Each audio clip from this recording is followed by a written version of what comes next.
안녕하세요. 세 이번 시간 이제 연말정산입니다. 연말정산은 뭐 말할 것도 없이 우리 이론이든 실기든 다 중요하죠, 그죠?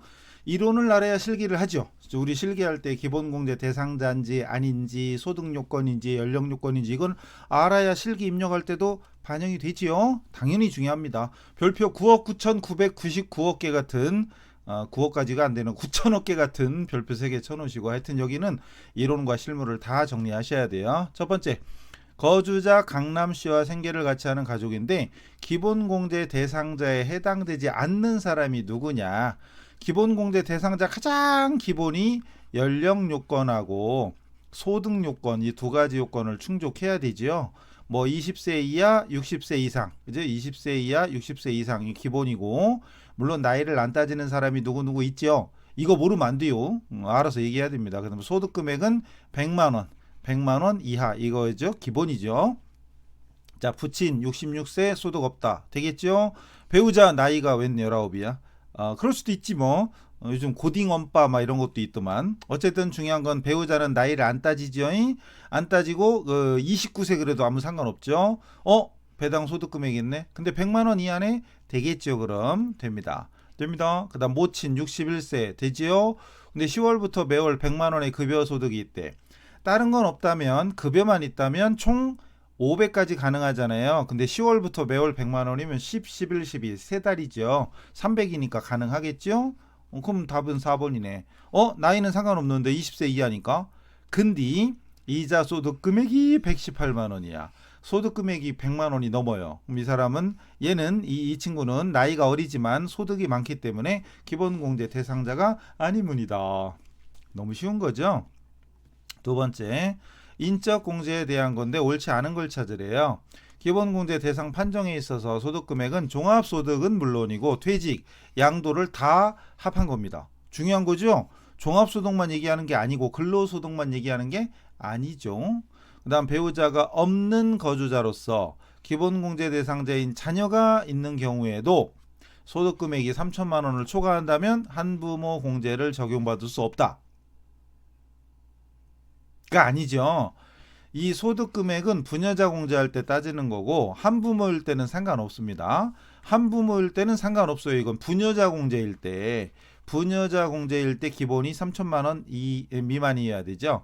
3천만 원 초과하고 아무 상관이 없어요. 한부모일 때는 중요한 건 부모니까 자녀가 있어야 되고 한자가 붙어 있으니까 혼자 배우자가 없어야 됩니다. 그죠? 요건 다 알아야 됩니다. 어쨌든 답 나왔고 형제자매는 공제가 되지만 배우자는 아니죠. 배우자는 제외입니다. 자녀, 손자녀는 되지만 손자녀의 배우자, 자녀의 배우자는 안 되잖아요. 이러고 있으면 안 돼요. 알고 있어야 됩니다. 부양가족이 1년 미만이어도 월할 계산 없어요. 그냥 월할 계산 없죠. 예를 들어서 또 이런 경우도 있잖아요. 만약 사망하셨다. 근데 당해년도에 하루라도 살아계셨으면 공제되잖아요. 그런 것처럼 어쨌든 1년 미만이어도 월할 계산은 안 합니다. 맞죠?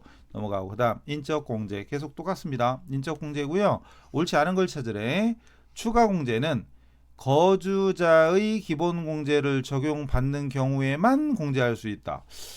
이건 좀 어려운 얘기인데 어쨌거나 추가공제는 해당 거주자의 기본공제를 적용받는 경우에만인데 뭐뭐만 반드시 무조건 모두 항상 이런 말 나오면 일단 의심하고 봐야 돼요. 일단 결론은 틀린 건데요. 자, 만약에 제 형제가 둘이 있어. 원, 투가 있어요. 근데 나한테 기본공제로 올라가 있는데 이 사람이 기본 추가 공제로 올릴 수 있느냐 이거지. 자, 해당 거주자뿐만 아니라 다른 거주자의 기본 공제를 적용받는 경우에도 할 수 있어요. 뭔 소리야? 이런 게 있죠. 다른 거주자의 추가 공제. 만약에 연말정산도 나하고 예를 들어서 나하고 형제 또는 나하고 배우자가 따로따로 해. 따로따로 해. 그럴 때 나의 자녀 기본공제 되죠. 그럼 만약에 부부면 똑같은 사람을 기본공제로 올릴 수는 없지만 추가공제로 올릴 수는 있어요. 추가공제로 만약에 부모님이 계시네. 예를 들어서 부모님인데 60세 이상 경노야 70세 이상 예를 들어서 그럼 나는 기본공제만 올리고 배우자가 추가공제로 올릴 수 있느냐? 있다는 거지. 있다는 거죠. 그래서 여러분 사실 이거는 특례 규정 소득세법을 좀 살펴보시면 좀 약간 예외적인 상황들이 있어요. 일반적인 너무 상식적인 거 말고 조금 특이한 것들이 이런 것들이 규정이 있습니다. 어쨌거나 이건 됐어요. 다른 거주자의 추가 공제 될 수 있어요. 위탁아동 6살 이하 막 이런 거. 그래서 요거 때문에 해당 거주자의 적용받는 경우에만 요게 틀린 거고, 어쨌든 해당 거주자의 기본 공제 대상자이면서 다른 거주자의 추가 공제 올릴 수 있다 이거죠. 그다음 답은 나왔고, 과세기간 종료일 전에 사망했다면 사망일 전날 사망일 전날 상황에 따라 공제 여부를 판단한다. 원래는 기본 인적공제 판단하는 기준일이 12월 31일이잖아요. 근데 이날 돌아가셨어. 이날 돌아가셨으면 당일은 이 전날, 그럼 12월 30일 현재는 살아 계셨잖아요. 그럼 당해년도에 살아 계셨으면 이날 기준으로 판단한다는 얘기죠. 이날 기준이 아니고. 자, 어쨌든 사망일 전날 기준 맞고, 거주자의 공제 대상 배우자가 다른 거주자의 공제 대상 부양가족에 해당된다면 공제 대상 배우자로 한다. 이거 1번, 3번 요런 것들이 일반 아주 상식적인 내용 말고 약간 특이한 경우, 이 특례 규정에 나와 있는 것들이에요. 소득세법을 한번 찾아보면 인적공제 그 내용들이 써 있습니다. 거주자의 공제 대상 배우자가 다른 거주자의 부양가족이다. 이럴 경우에 공제 대상 배우자로 한다. 나의 배우자, 그럼 다른 배우자의 부양가족에 해당된다면 어쨌든 나 공제 대상, 공제 가능한 배우자. 그 다음에 직계비속은 항상 생계를 같이 하는, 항상 무조건 이런 말 나오면 일단 의심하고 보랬죠. 그러나 직계비속과 배우자는 항상 생계를 같이 하는 걸로 보잖아요.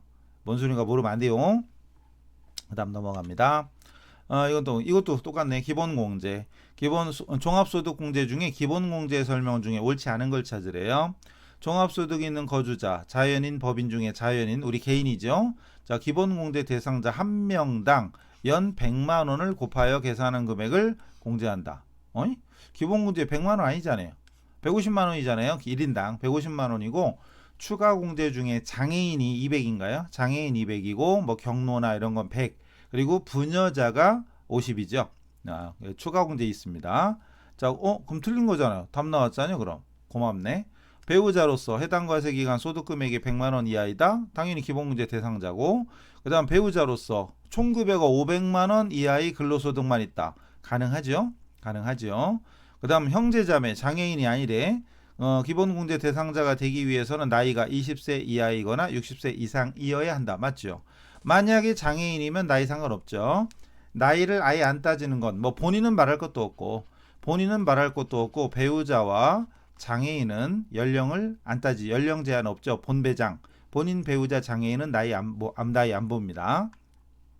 그 다음에 소득공제와 세액공제, 소득공제와 세액공제 중에 틀린 걸 찾으랍니다. 소득공제와 세액공제 중에 틀린 거 1번, 복권 당첨금 100만원 초과만 있는 기본공제 대상자에 대해서는 기본공제 적용받을 수 없다. 뭔 소리요? 복권은 대표적인 무조건 분리과세잖아요. 분리과세는 100만원이 아니라 100억 원짜리마저도 상관없죠. 100억 원짜리마저도 어차피 이건 분리과세니까 이건 빼고 나머지 소득이 100만원 이하면 적용받을 수 있습니다. 들렸죠? 복권 받고 싶다. 그죠? 근데 복권을 안 사네. 넘어가요. 세부담을 최소화하는 관점에서 한부모 공제와 부녀자 요건을 동시에 충족한다면 뭘 적용한다? 한부모. 왜? 한부모는 100이고 부녀자 공제는 50이잖아요. 큰 쪽을 택하는 거죠. 당연하죠. 총급여가 500만 원만 있는 근로자는 공제 적용받을 수 있죠. 당연하죠. 500. 원래는 소득공제가 70%니까 원래는 500만 원이면 소득금액이 원래 150만 원이에요. 원래는 그런 공제가 안 되는 거거든. 그런데 예외 규정 요것만 있다면 150 소득금액이 100만 원이 넘지만 인정해 주겠다. 역사를 말하면 길죠. 옛날에 그 소득공제가 80%였는데 지금은 70%로 내려와서 이런 문제가 생겼어요. 옛날에 80%일 때는 500만 원이 80%거든. 500만 원에 80%를 공제해 주니까 100만 원 남잖아요. 딱 100이 딱 떨어졌는데 박근혜 정부 때 70%로 내리는 바람에 한때는 이거 500이 아니라 333만 3,333원 기준이었거든요. 근데 이 계산도 어렵고 짜증나지. 아니 500인데 300으로 줄었어 그나마. 그래가지고 다시 다른 건 모르고 근로소득만 있다면 500까지 인정해 줄게. 허용됐죠. 그 다음 자녀세액 공제는 8살이죠. 지금 8살입니다. 이거 개정된 거죠? 개정된 거죠. 지금 8살. 전엔 7살이었죠? 바뀝니다. 중간중간 세법은 자꾸 바뀌니까 수시로 관심 두고 개정세법 보고 있어야 됩니다. 그 다음 종합소득공제 옳지 않은 거. 생계를 같이 하는 부양가족이라 하면 원칙적으로 주민등록표상 같이 나타나야 됩니다. 원칙적으로는. 근데 여기서 부모님 따로 산다. 주민등록도 따로 돼 있어. 그런 경우도 되잖아요. 근데 원칙은 주민등록표상이고 거주자의 주소 또는 거소에서 현실적으로 생계를 같이 하는. 중요한 건 현실적으로지. 막 부모님 같은 경우 따로 산다. 상관없다 이거죠. 만약에 배우자와 직계배속이 저기 기러기로 나가 있다. 아 내가 기러기구나 참. 내가 기러기고 저기 나가 있다. 뭐 외국으로 나가 있다. 그런 건 된다는 거죠. 현실적으로 생계를 같이 하는 걸로 본다. 맞고. 공제 대상자 판정은 원칙적으로 당해년도 과세기간 종료일 즉 12월 31일 현재. 예외가 두 가지인가요? 사망했을 때. 그죠? 그리고 또 저기 중환자, 중증환자, 장애인. 중증 환자가 만약에 중증 환자 같은 경우도 장애인 만약에 장애인인데 치료 됐으면 치유의 전날인가 뭐 이렇게 되죠. 전날이죠. 어쨌든 맞고 그다음 인적 공제 합계액이 종합소득보다 더 많아. 공제받을 게 더 많아. 그럼 초과액을 환급해 주냐? 아니죠. 없는 걸로 보죠. 당연한 얘기입니다. 그다음 근로소득이 없는 모든 거주자는 영 100만 원 표준소득공제. 표준소득공제는 12만 원이에요. 12만 원. 100만 원이 아니고. 세금에서 12만 원 깐다 이거지. 소득공제 참. 소득공제 빼요. 이거 틀렸고. 이게 세액공제. 12만 원 세금에서 까요. 세액공제입니다. 12만 원 세액공제. 없네. 그다음 이건 뭐냐? 교육비 공제 대상이 아닌 거. 교육비 유치원 되겠죠? 에? 아, 학원비구나. 유치원 취약전 아동은 학원비도 되죠? 중학생 되죠? 초딩 학원이네? 초중고생의 학원비는 안 되잖아요. 대학생 등록금은 되죠. 초중고 대학생 학원비는 안 됩니다. 또 뭐야? 근로자 원빈 씨가 왜 이렇게 안 나오나? 원빈 씨 교육비 공제액이 얼마냐? 그리고 장남은 기본공제 대상자에 해당된대. 근데 교육비는 연령 안 따지죠. 소득은 따져줍니다. 소득은 따지는데 기본공제 대상자래. 그럼 소득 없나봐 장남이. 근데 본인이잖아요. 본인은 대학원 가능하죠. 대학원도 되잖아요. 금액도 전액. 근데 장남은 대학교야. 대학교인데 950만 원인데 우리 실기 입력할 때는 그냥 950만 원 입력하면 되죠. 그렇다고 950만 원 공제받냐? 그건 아니잖아요. 900만 원 공제받지. 900만 원 한도. 1900이죠. 1900 어디 갔니? 이거 1900이 답이고 초중고는 300. 그죠? 취약전도 300이든가. 그래서 이론도 어느 정도 알아야 돼요. 실기 입력할 때는 그냥 냅다 그냥만 적어도 되잖아요. 다만 한도액을 잘라서 입력하는 게 안경, 교복, 컨택트렌즈, 안경, 컨택트렌즈, 교복, 그리고 체험학습비, 안교체, 교체 안 할 거야. 교체 안 해. 이거는 교체 안에는 한도로 입력해야 돼. 한도. 뭐 체험학습비 30, 나머지 50인가요? 자, 이거 알아둬야죠. 나머지는 그냥 냅다 입력하면 되죠. 그렇다고 해서 그걸 한도에 공제받을 수 있는 건 아닙니다. 그래서 공제받는 금액이 얼마인지도 알고 있어야 돼요. 그게 제대로 아는 거지. 그 다음에 9번은 근로소득 있는 거주자 김정우 씨의 추가 공제 중 경로우대자 공제는 얼마냐. 모두 기본공제 대상자다. 경로우대가 기본 100이죠. 장애인이 200, 나머지 100, 그리고 부녀자가 50이라고 아까 했었죠. 아까 살짝 지나갔잖아요. 자, 73세 경로우대 맞죠? 근데 70세 기준이 경로우대잖아요. 한 명인데? 한 분이 100만 원이네 그럼. 100만 원이죠? 그죠? 어디 갔어? 100만 원? 예. 그 다음에 여기도 있네. 이런 장인도 되죠. 장인 장모님도 됩니다. 본인과 배우자의 직계 존속이니까 다 돼요. 여기도 있네. 두 분이네. 두 분이니까 100이 아니고요. 취소. 200. 취소. 모치는 안 돼요. 참고로 의료비 할 때는 65세 기준이죠. 그죠? 의료비 할 때는. 근데 세 분 중에 두 분이 70세 넘었어. 70세 이상이니까 70세도 들어가요. 두 분 곱하기 2명 200이네. 한 명당 100 근데 곱하기 2명에서 200 이렇게 됩니다. 그 다음 장애인은 200이라고 그랬죠. 그 다음 사업소득자와 근로소득자에게 모두 적용되는 소득공제가 아닌 것은, 이런 게 어려워요. 그죠? 이런 게 어려운 거야. 사실 앞에서도 왜 앞에서 있었죠. 누구는 되고 누구는 안 되고 이런 게 있었잖아요.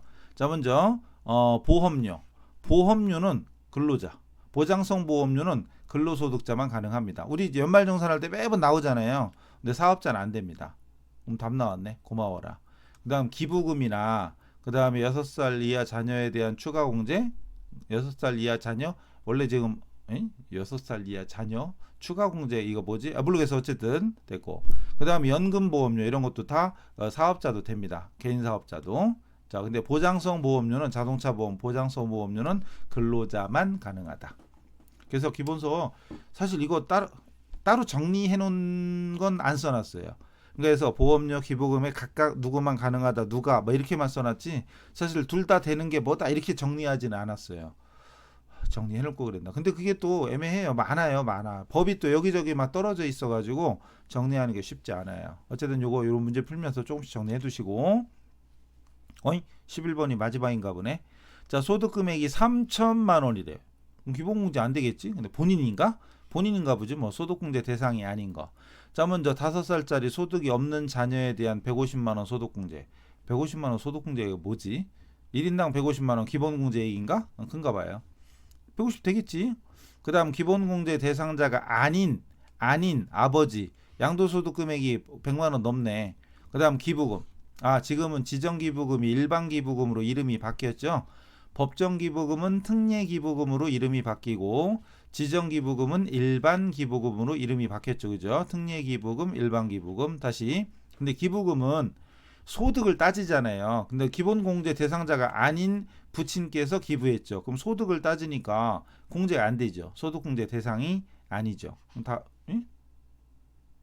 이거 아니죠. 2번. 됐죠?